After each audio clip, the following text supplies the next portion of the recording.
You're listening to Investigation Insiders by Integris Intelligence. Hello again, everyone. This is Forhad. Welcome to another episode of Investigation Insiders. Hope you are all well and safe. We have another great friend and partner, Steve Grant, CEO of Castor Valley. How are you, Steve? Thanks for joining the show. I am very good, thanks, Forhad, and delighted to be here. It's certainly been a while in the making between you and I trying to tie us both down. So excited to be talking to you today. Yeah, me too. Me too. All good things come to those who wait, right? To I guess maybe to start, let me just talk a little bit about our relationship, right? So many years ago, we had a client here in the U.S. that needed some assistance in Nigeria. And I actually was familiar with the organization and had done some work with them in the past. And so I reached out to the contact that I was previously dealing with and got a call back from Steve, who basically told me that the individual is no longer there, but he could help. And so what's interesting about that conversation was that it happened early Saturday morning. Well, in New York, it was early Saturday morning. I don't even know where you were at the time because you're all over the place. But regardless, it was a Saturday. So I think that's important because that set the tone of like you took it seriously, paid attention to it, and we got it rolling. So, needless to say, that interaction led to a great friendship and working relationship both between Steve and I and our respective organizations. So, does that sound about right, Steve? Yeah, it does, and I recall quite clearly the day that you called and us jumping on it to support you, and that's very much the way we like to operate to support our friends and clients. I also remember somewhere in there, and I know he's also another great friend of you and your organization, that we had a recommendation from Patrick Kane. That's right. So I should certainly be thanking him because that's I think where it came from, and here we are today, still operating and working together. Absolutely. I mean, and Pat is a great friend of ours, and the company and the show, and a previous guest. So I'm glad you mentioned that. So, Steve, perhaps we can start by you telling our audience a little bit about your background. Yeah, sure, certainly on a personal level. So I'm actually a Kenyan, born and bred in Nairobi, Kenya.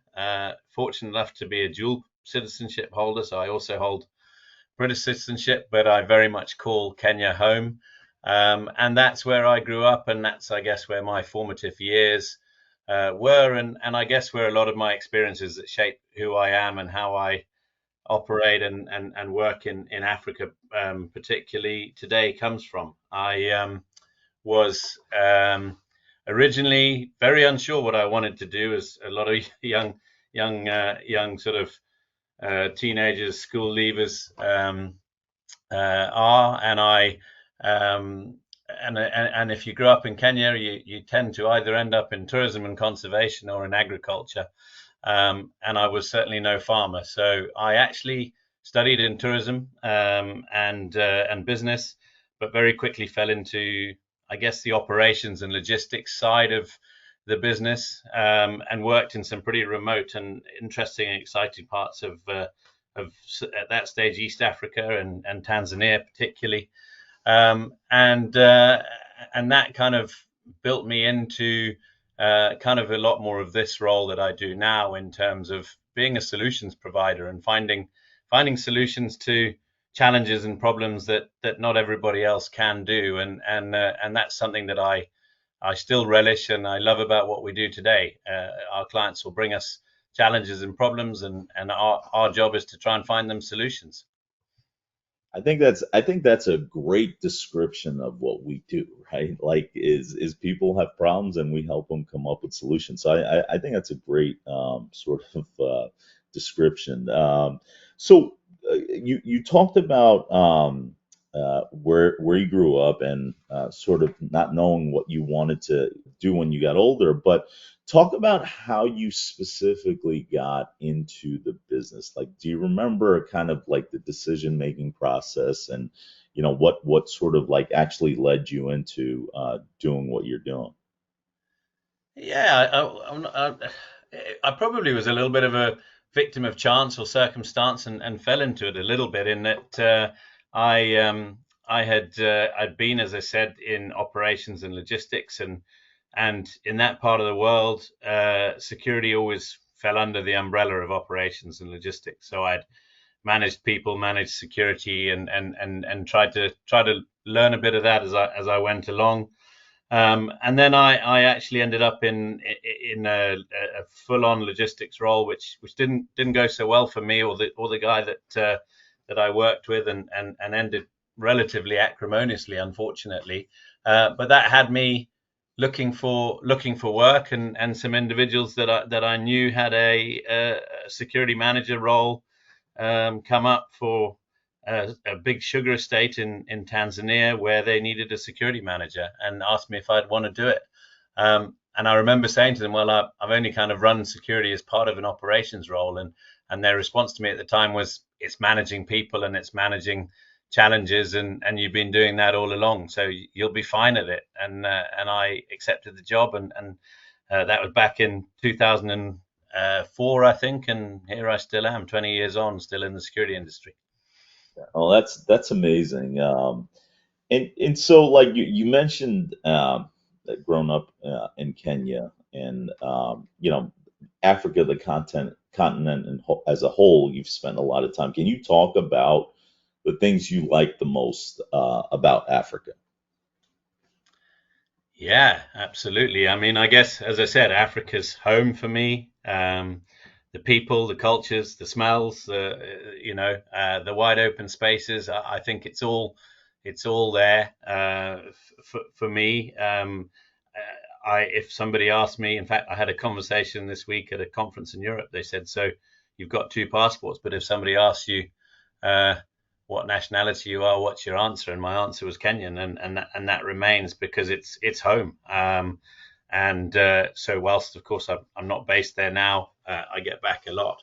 Um, and certainly the ability to get out into the bush and spend some time in open spaces, and get up close and personal with nature is, I suppose, for me, one of the most rewarding experiences that I am fortunate to still be able to do, both in my work, but also in a voluntary capacity in some of the things that I'm involved in as well. So I think probably that the nature and my ability to get out and into it. Well, that's interesting because one of the times we may have been on a train heading to New Jersey or a different, maybe when we were at One World Trade Center, actually, on the 86th floor or whatever.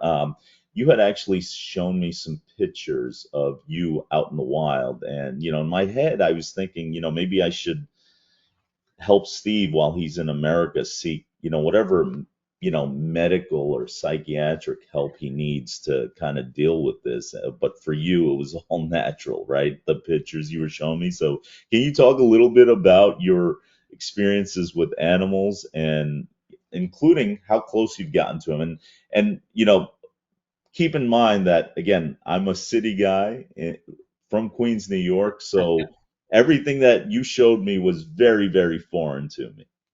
Yeah, I will. In fact, I was just recently thinking about kind of experiences with animals and telling somebody about it, which I'll come back to.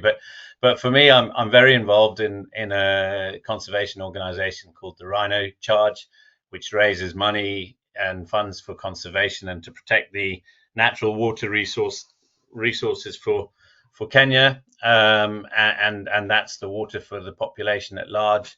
And we raise pretty significant amounts of money by running a fairly challenging and difficult off-road four-wheel drive competition in very different and difficult parts of Kenya every year.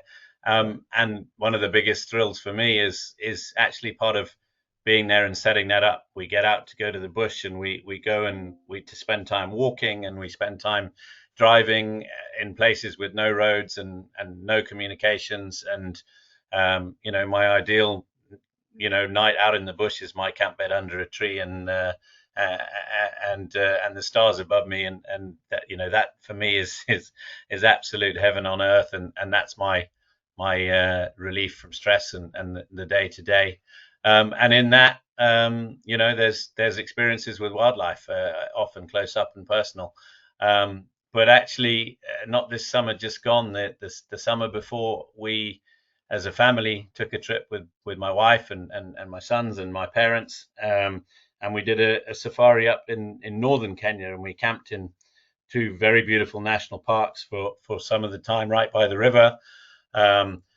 And excuse me, and had a wonderful time just as a family, camping in the wild and driving around and looking at the wildlife, looking at the landscape, which never gets old. Doesn't matter who you are.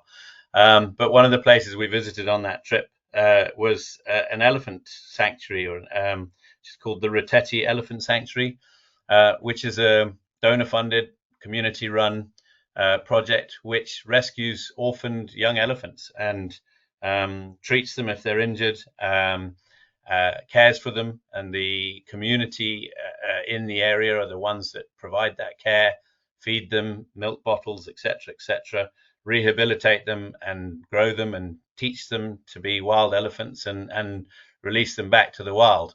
And seeing elephants as young as a month or two old, up to a few years old, coming in to get their milk bottle and interact with the people, and then disappear off into the bush where they're going to spend the rest of their lives was incredibly humbling. And it's a donor funded organization, so actually I think of all the experiences to tell you about, that's probably one, because perhaps there's some little good that can come out of a bit of exposure for them as well, and they're doing some amazing work there. So yeah, there's the sorts of experiences you can have. Sure. No, I'll tell you it's interesting because, again, professionally and on LinkedIn and everywhere where someone is exposed to you, you're suited up and professional and all that sort of stuff.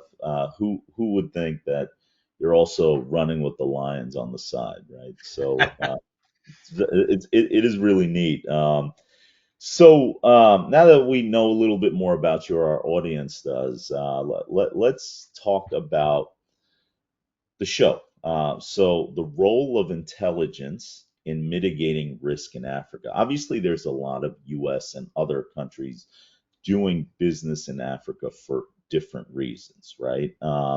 So I thought it would be interesting to have you on to kind of, and again, we're not going to be able to touch on every little aspect of it, but give a high level sort of overview on how intelligence plays a role in mitigating risk. So to start, perhaps you can talk about Africa as a whole and what is important to know about risk in the region.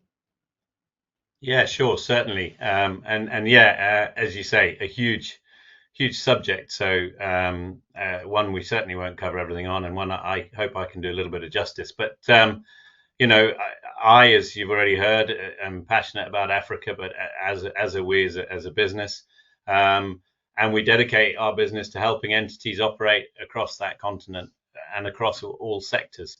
And I firmly believe that now more than ever, there's significant opportunity for growth for businesses looking to expand and operate in Africa. But to do that, they have to understand that Africa is extremely diverse and it's huge. Africa as a continent is absolutely massive. And so adopting a one size fits all approach to understanding and mitigating risk and gathering intelligence just doesn't necessarily work, because the countries vary so significantly. There's differing customs, differing colonial histories, languages. If you look at the statistics, the number of languages and then dialects that are spoken in Africa is absolutely staggering. And then there's different currencies and of course different risks. So even the landscape within some specific countries is very different, as is the business landscape. You just look at the difference between doing business in northern Nigeria and southern Nigeria, for example, Right. and the same exists in other countries and key markets: Ghana, Kenya, Mozambique, and the DRC. So really important, I think, to know is that you need to understand those nuances, the histories, the complexities, and understand the risks. And that helps companies take hold of opportunities, but also look after their people and their assets, most importantly, their people. Yeah, I think that's a really brilliant point about, like, again, it's easy, like, from here to group Africa as one big place, right? Like, but it's not one big place. It is a large area, but it's made up of all different countries, and, like you're saying, different people, different nuances, different religions, different languages, and all that sort of stuff. And so, not to sort of lump it into one category. I think that's interesting way of thinking about it, because there are other places in the world where you could theoretically group it into one. But so we've talked a lot about the role of intelligence, both open source and human. You and I have, like, privately, and we've worked on many, many, many projects together, right? So can you talk a little bit about why obtaining relevant, timely intelligence is particularly important to mitigating risk in the region? Yeah, absolutely. I think as a security company, for us, fundamentally, information is knowledge. We call ourselves an intelligence-led security provider. You can't make decisions about your business without making those decisions from a position of knowledge. And so, having that knowledge is absolutely critical to your success, but also the safety of your people. And of course, it's important to consider the types of intelligence that you're getting from your providers, and ensure that you've got access to both open source and human source intelligence, and that you do so in a timely manner, obviously, to flag risks. I mean, in some markets, open source intelligence is really good, for a variety of reasons, be that infrastructure, free media, good public reporting of security threats or crime statistics. But there are many parts of Africa, particularly, where intelligence is lacking because of a lack of all of those things, and whether that's because of government suppressing certain amounts of information, selective releasing of information. So some countries perform better than others in those aspects. Mali, Burkina Faso, Niger at the moment have really clamped down on open reporting, and even Ethiopia, which has shut down telecommunications. Kenya even recently, during some of the protests in Kenya, came under scrutiny for closing down communications. So there are challenges in getting accurate information. Nigeria is a great example. It's got brilliant infrastructure. It's got a free media from a technology perspective, but it hasn't published its crime statistics since 2017. So in terms of companies trying to understand and manage risks, they often have to rely on sort of anecdotal evidence to understand the landscape. And that means they have to rely on local partners and companies that have reach into those markets. And I can go on about examples of that. South Africa recently had an election, and they withheld releasing crime statistics prior to the election. And when they were eventually released, the reporting was hampered, and it raises questions about the reliability of that. So it's really important to have accurate and timely information. And on the whole, you can only really get that through having the right partners and going down to the right levels to get it. Sure. No, I mean, and again, just going back to, like, what you said previously, it's not going to be the same everywhere, and it's important to kind of understand what you're getting, and and make decisions based off of like the quality of the information. So can you share a case study demonstrating perhaps how not having timely intelligence escalated a situation for someone? Yes, I can absolutely, but I think it's not only about not having timely intelligence; it's also about not acting on intelligence. And there are many examples of that in Africa, some of which have had really dire consequences. Just from an overview, a contextual perspective, according to the latest Global Terrorism Index, the epicenter of terrorism has shifted from the Middle East to Central Sahel region of sub-Saharan Africa. And this has been happening kind of over the last sort of 12 years. So one of the most famous failed, examples of failed intelligence during that shift is the attack on the Aminas gas plant in Algeria in 2013, where Al Qaeda aligned militants attacked the gas plant, in which 39 foreign workers lost their lives, one Algerian guard, and of course a number of the attackers. It was a major case study for the industry, the security industry, and there's a lot in the public domain about significant security and intelligence failures, both in terms of gathering that intelligence, security protocols, but also acting on that intelligence. And there are other examples. Again, I mentioned Kenya, but there was credible intelligence prior to the Westgate mall attack of an impending incident or attack, but the Kenyan authorities didn't act quickly enough or swiftly enough. The ongoing insurgency in Mozambique, in the Cabo Delgado region in the north, Mozambican authorities and international actors completely underestimated the threat posed by those extremists. So, the list goes on, and those are obviously state level examples. There are many commercial ones, but obviously there's commercial sensitivities as well. So, but it gives you an idea of the importance of having timely intelligence and case studies of when it goes wrong, how badly it can go wrong if you don't get that intelligence in time and action it as best you can. Yeah, that's again the action part of it, and I'm glad you pointed that out. I mean, it's just so critical. So let's talk about the other side. Can you perhaps share a case study or two demonstrating how intelligence helped mitigate a risk, on the positive side? Yeah, I'll stick with sort of state level. I think if that's all right Yeah. with you, Sure. Forhad, because I think it's probably more appropriate. Yeah. But as you know, us as a company, we started our lives as a maritime security company and initially dedicated ourselves to protecting vessels and seafarers off the east coast of Africa, around the Horn of Africa, and then we progressed that into the Gulf of Guinea. Intelligence sharing in that maritime space has significantly improved the threat environment in the Gulf of Guinea, and has seen a diminishing piracy threat, which has been a relatively major win.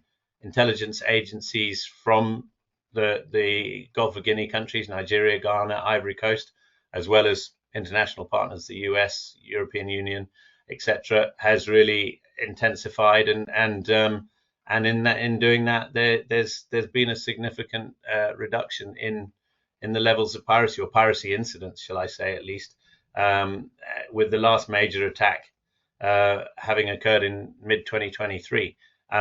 Obviously, there's still a threat. There's major attacks still exist. They're still out there, but that intelligence win has definitely led to a reduction in incidents and better control of that area of the ocean.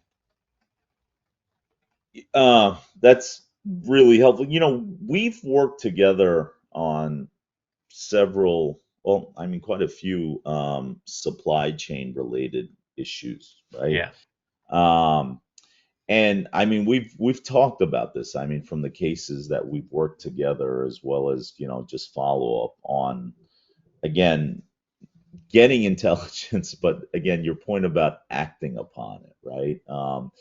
Can you talk a little bit just on the supply chain side about how critical it is, just again piggybacking on not only getting that intelligence but acting on it and making adjustments, and are people doing that, or do you think they need to be doing that a little bit more? Yeah, I mean they are doing it certainly, and it is absolutely critical. And we have a number of clients who deal in that supply chain space, and obviously we support you with it, Yeah, particularly where there's a lot of requirement for movement of product in parts of Africa, and where the propensity for theft. You've got a vehicle loaded with high value product. You've got a workforce, including drivers, who are paid, lower wages than perhaps they should be or would like, and therein exists opportunity for bad actors to take advantage of the situation, and compromise a driver or physically attack and take over a vehicle and its product. And so understanding that environment along specific routes, understanding trends in incidents, where they occur, uh, black spots in communication along those routes, etc., is absolutely imperative to mitigating those risks and keeping your people safe and your product safe. Obviously, we have a number of clients who quite regularly engage us for route assessments so that yeah, they can stay on top of those routes and understand where their key pinch points and threat areas might be, or gaps in their system. And if you can understand those and put mitigation in place, then obviously your business will continue to be more successful. Otherwise, you end up the other end of the spectrum, and which we've worked in for a while, is having to investigate where it went wrong, or how it went wrong, or why it went wrong. So if you think about it up front, you can hopefully avoid the second part of it, and having to try and pick up the pieces, rather mitigate it. yeah. Another great point. Deal with it now or deal with it later, and it's usually a lot harder to deal with it later, right? Exactly. Yep, Exactly. yep, yep. Yeah. So, one other thing, that I just wanted to, it's hard because, I mean, again, depending on your perspective and your sort of familiarity with the continent, I mean, you know, people have different sort of like ideas on what it's like in Africa. And again, places like South Africa and parts of South Africa may differ greatly from like Nigeria and other places. And so, from a high level perspective, right? Like, can you just talk about like the like safety? Like, you love, again, you call yourself a citizen of the country, but can you talk about like safe travelers, right? Coming into the country, into the continent, different places, right? On business and other reasons, right? How important is it to consider what they're, because I think sometimes people take it either too lightly or too seriously, right? And on the light side, maybe familiarity with people, maybe familiarity with regions. How dangerous is it in certain locations, and how important is it for people to really read up and learn about where they're going, perhaps some of the nuances, perhaps some of the customs and all those sorts of things? Because in other regions of the world, I mean, it's critical, right? Can you talk about Africa a little bit and how important that is to stay safe once you get there? Yeah, absolutely. I mean, I would think it's absolutely critical, more critical than many other parts of the world. I think because of the diversity that Africa provides, and you'd be amazed at how many times we as a business receive inquiries. Oh, we've got some people traveling to X, Y, or Z place, and so we'd like a quotation for an armored vehicle and an armed escort and etc. And we're like, hang on, you're traveling to Nairobi. Your mitigation certainly doesn't need to be an armored vehicle. It can be a Right. vehicle and the driver, and it's really important for us as a business to make sure that what we provide our clients is exactly what I said earlier: intelligence led Yeah. services that are appropriate for the risk. Similarly, if you want to travel to Somalia, then yeah, you need all those things and more. So it's absolutely critical to learn up front about the environment that you're traveling to, and we have a platform that can do that on a high level for our clients, but then beyond that, if you're looking at putting any significant resources on the ground anywhere, then I definitely recommend that companies consider partnering with a security company to get a proper assessment done about not just the country but the locations in which they're planning to travel to, the hotels in which they're going to stay in, and a lot of that can be done just by looking at what are the mainstream hotels in those places. If you go to an international brand hotel, largely you will know that they've taken consideration of sort of key security measures and things, but it's always worth checking it out at a local level. And we keep a database of that, so it's not necessarily a dollar-based question to ask if you can go and stay at X, Y, or Z hotel. Is it a good one? Yes or no? We'd recommend this one. That's fine, but it is important. And I think the other really important thing for businesses that are sending people into these parts of the world is to remember that ultimately the responsibility and the buck lies with them. It lies with the boss sat in New York or in London or wherever they may be, because they are ultimately culpable for and responsible for the safety of that individual, and they must demonstrate that they have taken appropriate precautions to make sure they keep them safe. So there's two sides to it. There's the duty of care element, which is absolutely critical, and it doesn't again need to cost the world. And I think that's a pretty big misconception sometimes put out there, and I think sometimes put out there by our industry, that these things have to cost a fortune. They don't necessarily. So that's the one side, and the other side is the travelers getting the support on the ground that is real and appropriate for the location in which they are traveling. Absolutely critical. One thing, I think those are fantastic points. The one other thing that, again, we find also is, to anyone listening to the show that is an actual traveler, they are the person that the company is, has the duty of care for. Don't listen. I mean, no, not don't listen, but listen to the information that you're being told. Be cautious, be wary, and make sure that you read and understand the things that you're given by the company, because I think oftentimes the biggest vulnerability is created by the individual travelers themselves. Would you agree with that? That's a huge part of it, and particularly where travelers are overly familiar with the location in which they're Yep. traveling to. Yep. We've had clients that go, "Oh, I've been to Nigeria hundreds of times." You can go 100 times, but it only takes once to be in the wrong place at the wrong time and not aware. So I think that's a really important point, and it is almost the most fundamental piece, is that either over familiarity or too busy, haven't got time to look at that. I'll read it later, and then never reading it and never taking the time to understand it. Because also, I guess, look at it on the other side. Some of these places are amazing places to visit, Yep. and if you take your time to read the information, you may actually get to see a bit more of that part of the world than you would otherwise, because it's okay and it's safe to do so. I was in Accra in Ghana a couple of weeks ago. An amazing city to visit, an amazing place to see some of the sights. And I think a lot of people go to places like that, and there's just a perception of it's too dangerous to go and do anything, which isn't always the case. So if you take the time to understand it, you can enjoy it as well. Yeah, I mean, that is a good point. Intelligence can lead also on the personal side, be allow you to enjoy the place that you're at.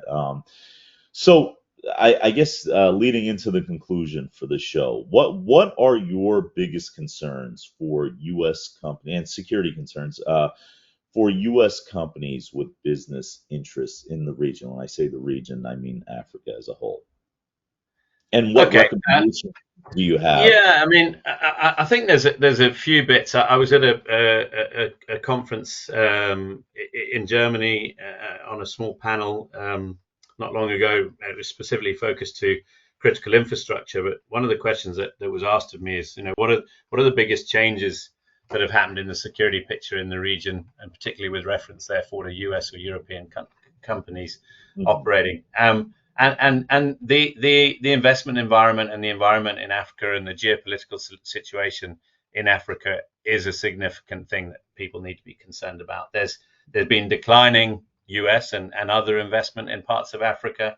There's increasing Russian and Chinese investment in Africa. The China Belt and Road Initiative is pumping money into places, and actually opinion polls or ratings of the US in Africa have dropped compared to increases in positive opinion for China and Russia. So there's a big piece around that, around the optics of US businesses going in to do Africa, and there is definitely opportunity, and there is definitely willing to do business with them, but there does need to potentially be some state level rethinking of the focus in Africa. I know there is a big US, UK, Europe, and the West position to try to counter that in Russian and Chinese influence in that part of the world. But there's an opportunity. Obviously, you've got elections coming up, which could prove interesting for that foreign spend or foreign investment strategies. But I think that's a significant bit. And then the next piece, really, in terms of biggest concerns, is them. Security is just so often, even though it's such a big topic and people are afraid, it's often such an afterthought. And then what happens is that there isn't the allocated budget, or there isn't the thought process gone into it, and so by the time they're a long way down the road, it's very difficult to catch up and plan that security. So for me, one of the concerns for them is just ensuring that they've got that understanding up front and actioning that, and not doing it too late before they've had problems. And often in that case, they might have an incident that then puts them off that investment entirely, where they then walk away from what would potentially have been a significant and positive opportunity. So understanding it up front will, in my opinion, advance investment into these regions and support them better, because having that understanding helps you make better decisions. Sure. Now, I'll tell you what, I think that's a great sort of last point on our conversation here. So I just want to thank you again for the support that you guys, the partnership that you guys provide. I mean, needless to say, we are very grateful for the professional and personal relationship, and I think that people are going to listen to this show and get some great value out of it. And hopefully, if anyone does want to reach out to Steve, we'll put his company information. Obviously, you could reach out to us, and we can get you connected as well. But Steve, thank you so much for joining me. And tell you what, like I said, we just recorded our the conversations that we have anyway. So fantastic. So thank you. Absolute pleasure, and thank you for having me and for the opportunity. And I guess we better get you out of the city and into a tent sometime. Good luck with that, man. And to everyone that continues to listen and support, thank you so much. Till next time, have a good one.